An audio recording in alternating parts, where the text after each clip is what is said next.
Minha gente, a liberdade interior talvez seja o valor máximo, o sabor máximo que um ser humano poderia experimentar. Ser livre interiormente facilita tudo, até mesmo a nossa capacidade de administrar o sofrimento. Pode observar, muitas vezes nós sofremos é porque somos apegados, nós não somos livres. Eu me apego a uma mesa, eu me apego a um livro, eu me apego a um sucesso, eu me apego a um emprego, eu me apego a uma pessoa. E aí eu me privo de viver a minha liberdade pessoal. Aí eu começo a sofrer. Ninguém nos prometeu que seria fácil. Ninguém nos prometeu que tudo aconteceria como a gente quer. Ninguém nos prometeu que os nossos amores seriam perfeitos. Ninguém nos prometeu que as pessoas não nos trairiam. Ninguém nos prometeu que nós não perderíamos as pessoas que nós amamos. Ninguém nos prometeu que nós não teríamos de lidar com os contrários. A liberdade interior, minha gente, ela vai colocando você em paz com a vida, sabe? Você vai ficando mais leve para conviver. Você vai percebendo o que realmente importa, onde é que você tem que pôr o seu empenho. Às vezes a gente passa um tempo da nossa vida insatisfeito, amargurado por causa de bobagens. Por quê? Porque nos falta liberdade interior. Ah, padre, mas o meu contexto me escraviza. Me desculpe, eu só acredito na liberdade. O que nos liberta, minha gente? O que nos liberta? Qual é o advogado que pode nos retirar de trás das grades do sofrimento? São as nossas convicções. É o que a gente pensa que nos liberta. É a palavra que ilumina a nossa consciência que é capaz de nos libertar. Talvez a libertação não chegue na sua vida, é porque você ainda não pensa de maneira libertadora. Talvez você ainda seja escravo de si mesmo em tantas dimensões. Talvez você ainda seja ciumento. Talvez você ainda esteja mergulhado nas suas mesquinharias. É porque você ainda não foi iluminado pelo pensamento que liberta, que é a palavra de Cristo.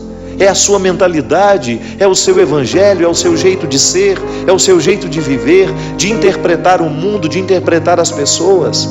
É isso que nos liberta. Viver dói. Viver é doloroso sempre, mas é possível extrair uma satisfação de tudo isso. E para isso, o processo religioso, para nos ajudar a entender isso. Sabe, é tão libertador quando nós entendemos que a vida é sagrada, mesmo quando acontecem coisas que não parecem ser sagradas. Que mesmo em meio a desgraças, nós podemos dar um sentido religioso a tudo isso. Que nós podemos compreender todo este processo humano como um dom a ser administrado de maneira santa. Eu hoje quero receber a vida, quero lidar com essa vida com maturidade, porque eu a compreendo como um processo santo. É santo viver, é sagrado viver, e eu não tenho o direito de negligenciar essa sacralidade da vida com as minhas infantilidades. Por que eu digo que talvez seja um dos maiores sabores humanos, do ponto de vista espiritual ou afetivo, que o ser humano pode experimentar é a liberdade? Porque a partir do momento que eu sou um homem livre, eu começo a me interpretar de um jeito certo. Eu começo a olhar para mim com o devido respeito, com a devida reverência. E eu começo a olhar para o outro também, permitindo essa liberdade. Porque quem é livre faz questão de provocar a liberdade em quem encontra. Às vezes nós temos tanta dificuldade dentro de casa, nós temos dificuldade com o irmão, nós temos dificuldade com o pai, com a mãe, com o amigo. Por quê? Porque nós não fomos libertados na nossa cabeça, nós continuamos apegados a nós mesmos, às nossas misérias, nós não nos trabalhamos para a liberdade. Porque a partir do momento que eu levo a sério a liberdade que Jesus provoca em mim, eu vou fazer de tudo para que o Cristo seja livre também, mas de maneira amorosa, de maneira solidária. eu não vou impor a Ele os meus fardos, eu vou fazer de tudo para eu lidar bem com as minhas transformações. Aí eu organizarei melhor os meus lutos, eu terei condições de perder com um pouco mais de sabedoria, porque perder, todos nós estamos perdendo. Todos nós estamos perdendo o tempo todo, mas há ganhos, que se você quiser perceber, é só abrir os olhos. Sabe, então, jogar fora todo esse arsenal de infantilidade que muitas vezes nós levamos, permitir que Deus retire dos nossos olhos esse óculos que muitas vezes nos faz ver uma realidade cheia de florzinha bonitinha, mas que não corresponde àquilo que é. Olhar o outro com verdade, sem as nossas expectativas. Muitas vezes os nossos encontros não são possíveis, os nossos amores não são possíveis, é porque não é que a gente ama o outro, a gente ama as expectativas que a gente tem do outro. Isso é cruel. Quando a gente joga sobre o outro todas as responsabilidades que nascem da nossa maneira infantil de ver a vida, de ver o mundo, de ver as pessoas. Muitas vezes nós alimentamos visões muito infantis a respeito da vida, do outro, até mesmo da nossa relação com Deus. Quantas vezes nós nos pegamos alimentando um jeito infantil de ser religioso? Que é quando a gente não tem maturidade suficiente para entender que Deus não vai fazer todas as nossas vontades, que não é próprio de quem ama realizar todas as vontades da criatura amada, porque isso significa retirar da criatura amada a oportunidade de crescer com as próprias dificuldades que são próprias da vida. É claro, a presença de Deus não oscila, Ele não amanhece mal-humorado, fala, hoje eu não vou estar ao lado desse povo, não. Agora, nós é que decidimos aceitar essa presença ou não na nossa vida, porque Deus não nos invade. Deus nos dá todas as graças, mas Ele não força a gente a receber. E aí, a diferença de um ser humano para todos os outros é justamente a coragem de acolher a graça de Deus, de colocar para trabalhar tudo aquilo que Ele depositou em nós como um dom. É você permitir que a semente avance no seu crescimento, é você regar diariamente essa semente recebida, esse dom recebido, para que ele se torne um fruto. Gente, se a gente passa a mão na nossa cabeça todos os dias, se a gente olha com pena para a gente, se a gente olha com espírito de vítima, a gente tem 1000 motivos para deitar e dormir, achando que nós já fizemos tudo que tinha que ter sido feito. O ser humano, quando ele entra dentro do contexto da autopiedade, ele para de crescer. Ai, coitadinho de mim, olha como eu trabalhei hoje. Eu não tenho tempo nem para fazer uma caminhadinha. Eu não tenho tempo para nada. Para com isso. Insira alguma coisa de novo na sua vida. E faça de tudo para que isso que você fere. Então você tem uma rotina, que já é pesada, eu sei.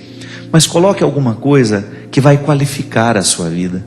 Incremente, ainda que seja, olha, a partir de hoje, meia hora do meu dia vai ser para ler. Eu preciso ler ao menos um livro por mês. Eu preciso acrescentar, ainda que seja 15 minutos de reflexão no meu dia. Eu estou muito agitada, eu estou tendo uma rotina, eu estou cuidando da minha casa o tempo todo, estou cuidando dos meus filhos, eu estou trabalhando e eu não estou tendo tempo para me equilibrar como pessoa. Sabe, você sentir que você está fazendo alguma coisa para o seu amadurecimento, para o seu avanço. Isso é religioso, minha gente. Sim.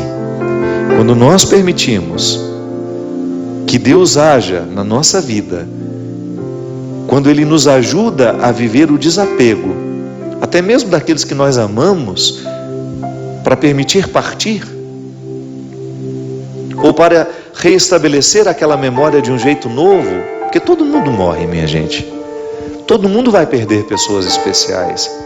Todos nós somos assolados pela tristeza de ver partir alguém que nós amamos. Agora, a minha vida não pode terminar na hora que o outro morre, porque senão eu não dou testemunho da ressurreição, ou eu não faço justiça à vida que eu ainda tenho. Nada é só bom, nada é só ruim. O avesso tem seu lado direito. Um tecido, quando você olha para ele, você tem de pensar que existe um avesso que o sustenta, que é tão importante quanto o lado direito. De nada vale, né? Você fazer uma roupa bonita, com tecido de qualidade por fora, se você não dá a mesma qualidade ao tecido por dentro. É assim. A experiência humana é a mesma coisa. E nós vamos amadurecendo à medida em que a gente vai conseguindo articular a realidade com a meta. Ninguém pode viver sem meta, sem objetivos, né? Quando você permite que a graça de Deus lhe alcance, com todas as suas possibilidades, com todas as suas consequências, você começa a adentrar um território de mais leveza, você começa a dispensar um pouco os pesos que às vezes a gente faz questão de levar, porque é impressionante como nós somos pouco inteligentes, para não dizer que nós somos burros. Como nós insistimos em levar fardos que não acrescentam à nossa vida em nada. E não pode ser livre aquele que se amarra em fardos. Não pode descobrir a graça da liberdade interior aquele que se apega a situações, a pessoas, a coisas. Uma maneira infantil de ver a realidade é tão nociva. Ela nos priva tanto de viver a vida como ela merece ser vivida. Primeira coisa é retirar essa história de que nós vamos ter uma vida feliz porque nós somos bons, que nós vamos ter uma vida harmoniosa porque a gente fez isso, fez aquilo. Não, essa matemática não fecha. Coisas ruins acontecem com pessoas boas, coisas boas acontecem com pessoas ruins, e na hora que acontece, os bons precisam recrutar todos os elementos que o tornam bom, que os tornam bons, para que eles tenham condições de compreender a vida. Para a gente parar de chorar, sabe, o leite derramado, para a gente começar a olhar a vida com um pouco mais de coragem, com um pouco mais de disposição, com um pouco mais de maturidade. Até quando alguém morre na nossa vida, se a gente não se liberta para compreender a perda, a gente não organiza o luto nunca. A gente vai ficar amarrado aos nossos cadáveres 10, 20, 30 anos. Inclusive a gente até vive alguns aprendizados que só a perda de alguém muito essencial na nossa vida nos ensina.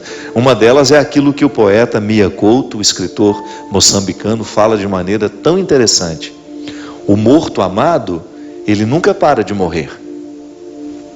Todos os dias você tem de conviver com aquela morte. Está vendo? É assim. Eu preciso entender que para eu chegar ao contexto dessa libertação, de ser capaz de organizar esse luto, eu terei que matar os meus fantasmas diariamente, eu terei que administrar a notícia novamente. Morreu, não existe mais. E buscar os recursos que a vida pode me oferecer para que eu tenha condições de chegar a essa superação. Deus nos amadurece para que a gente tenha condições de compreender esse refrão, que o verso tem reverso, que o direito tem um avesso, que o de graça tem seu preço, que a vida tem contrários. Mas mesmo nesses contrários, a gente pode ser muito, muito, muito harmonioso. E que a grandeza de uma alma depende justamente da capacidade que essa alma tem de reconciliar os contrários dentro de si. Então a liberdade interior me ajuda a fazer isso. Me ajuda a dar a Deus, me ajuda a perder. Quantas coisas eu já perdi na minha vida? Quantas pessoas eu já perdi na minha vida? Tem gente que tem ciúme do carro e fica bravíssimo, perde todo o equilíbrio quando fica sabendo que alguém usou o carro dele. Ou quando teve um risquinho ali, ele perde a paz, ele não dorme. Nós nos apegamos a situações, nós nos apegamos a pessoas, nós nos apegamos a status, nós nos apegamos até à imagem que temos. Tem gente que não aceita o processo do envelhecimento porque tem um apego à imagem que tinha na juventude. Falta de liberdade interior nos faz ficar cada vez mais apegados. O que é o ciúme? É um apego desordenado a uma pessoa, a uma situação, a um objeto. Esse feliz para sempre, ele existe desde que você compreenda esse feliz para sempre como uma luta diária para que o contentamento de estar um com o outro nasça da luta, do empenho de fazer essa relação dar certo. Nós não temos o direito de pegar os contos de fadas e trazê-los para a nossa vida como se nós tivéssemos a obrigação de desempenhar os mesmos papéis daqueles que estão escritos na literatura. Não. A palavra de São Paulo em Gálatas nos fala de maneira brilhante, de maneira primorosa. É para sermos verdadeiramente livres que Cristo nos libertou. Permanecei, pois, firmes e não vos deixeis sujeitar de novo ao jugo da escravidão. Olha como o processo não termina no momento em que nós ficamos livres. Eu, ao ser libertado, ao dar um passo na direção da minha liberdade interior, eu preciso zelar para que as situações não venham me oprimir novamente. Porque todas as estruturas que nos escravizam continuam. Eu me lembro quando a minha irmã morreu, meu Deus do céu. Eu pensei que eu nunca mais seria capaz de me alegrar com alguma coisa. Tamanha era a profundidade daquela dor. Eu vendo a minha mãe sepultar a minha irmã, eu fiquei pensando, eu acho que a minha mãe nunca mais será capaz de sorrir, de se alegrar por alguma situação. Mas ela, envolvida pela graça de Deus, foi aos poucos se restabelecendo. E você que conhece a dona Ana sabe como essa mulher não se economiza nas alegrias, né? Sem objetivos, um ser humano não vai longe. Mas o objetivo é sempre um fator que está ligado a um ideal. Eu quero isso para mim. Mas o que eu reconheço hoje ainda não me dá condições de viver a realização desse objetivo. Então aí você vai se colocar, se equalizar no tempo do empenho. Mas que as suas metas, elas não desconsiderem o seu processo atual. Eu não posso ter uma meta que desconsidere o que eu sou. Eu preciso amarrar as minhas metas à minha realidade. E na realidade eu sempre posso interferir. Mas eu acho que é o tempo. O tempo é maravilhoso e ele é pai da verdade em tudo, mostra tudo. Nada disfarçado dura, né? O tempo mostra os nossos excessos, né? Ele desmente as nossas mentiras. Ele é danado. Você que nos acompanha em casa talvez esteja se identificando um pouco com essa conversa, porque também você, nas instâncias da sua vida, se sente também muitas vezes prisioneiro dos seus sentimentos mesquinhos, daquilo que há de mais primitivo em você. Essa oportunidade que a gente tem aqui de lembrar, de recordar que o cristianismo é o convite diário de nós acessarmos essas dimensões primitivas. E é por isso, minha gente, que eu gosto de frisar sempre que o contexto da religião tem de ser o contexto do amadurecimento humano. Nós não podemos dobrar os nossos joelhos no chão para rezar a Deus, esquecendo as nossas causas. Nós não temos o direito de viver uma mística que nos aliene, que nos impeça ou que nos prive de pensar as questões humanas.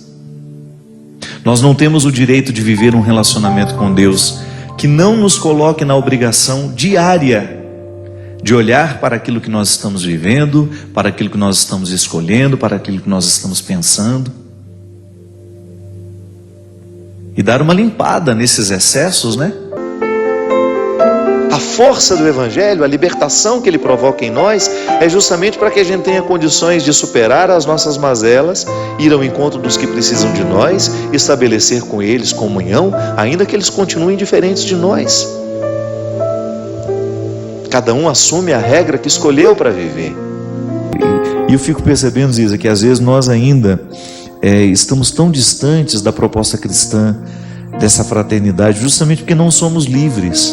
Você falou tudo. Verdadeira, né? Às vezes a gente experimenta sentimentos tão mesquinhos diante do sucesso do outro, diante da beleza que o outro provoca, diante da arte que o outro... Dói, né? Que coisa estranha isso, não é? É imaturidade, na verdade. Na verdade, acho que essa falta... Não adianta, para a gente se alegrar com o outro, E a gente precisa estar livre e feliz com o que a gente está vivendo. Senão você fica invejando o jardim do vizinho, né?